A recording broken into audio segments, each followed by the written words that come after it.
What is up, my sci-fi people? I am Rosendo. This is my channel, Sci-Fi Rose, where I review sci-fi books once a week on Sundays. Last week I spoke about Hyperion, Dan Simmons' Hyperion, and this was what I was going to read for this week, which I did. Took me a while and really shouldn't have waited till the end of the week to try and finish a 480-page book, but I did, and I finished luckily.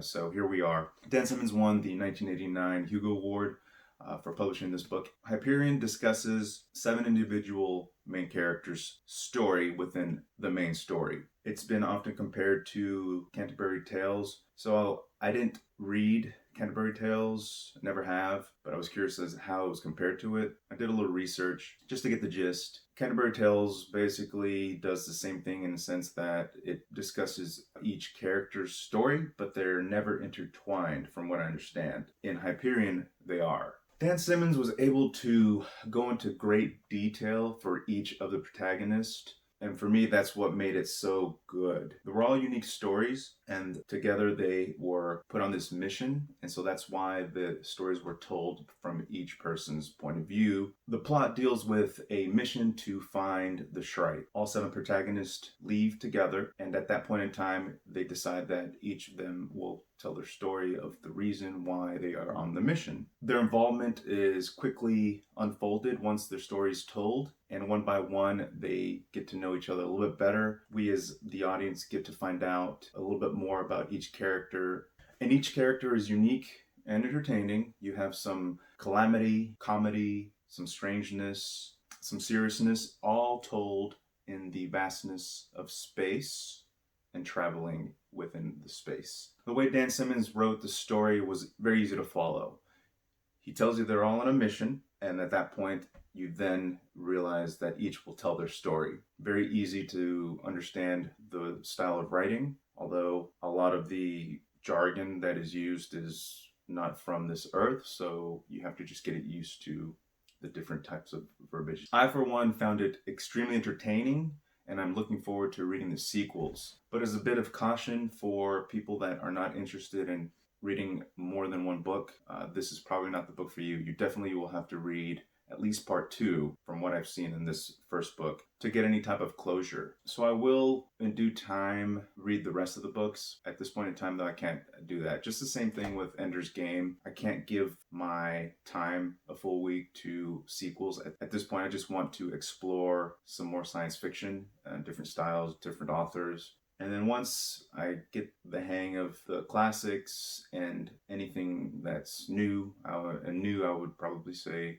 anything past the year 2000, which is what I plan on doing after this next book that I have. So that's kind of the deal with what I'm doing right now. Been sticking to the classics, but now I just kind of want to try something else after the next read. That's really what I have to say about Hyperion.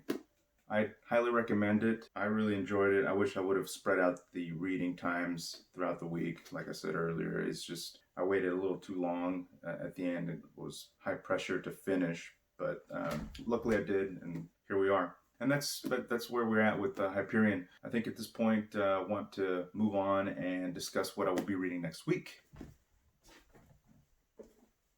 Bear with me here. Came in a box for some reason today.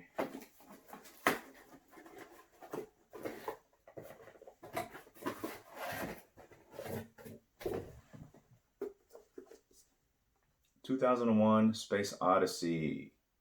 Another classic and really cool cover. So this is what I will be reading next. 225 pages or so. I should be able to knock this out no problem for next week. And the reason I wanted to read this, and I'm excited about reading this book, is Stanley Kubrick. I've seen the film. Even though I know what's going to happen, I still want to read the book to see what the differences are. So next week I will discuss 2001: Space Odyssey, and also we'll do some research on what novel I want to read next. That will be a little bit newer, at least within the last 20 years, just to get an idea and feel for newer sci-fi. And once again, thank you for tuning in. Please let me know what I can do on my review to make it better for you. Any questions I can answer at this point, please do so and ask me on comments. Please like and please subscribe. I will continue doing my reviews once a week, every Sundays for you. And I will add occasional videos during the week like I did on my August read review. Thank you again for tuning in, and I will see you next week.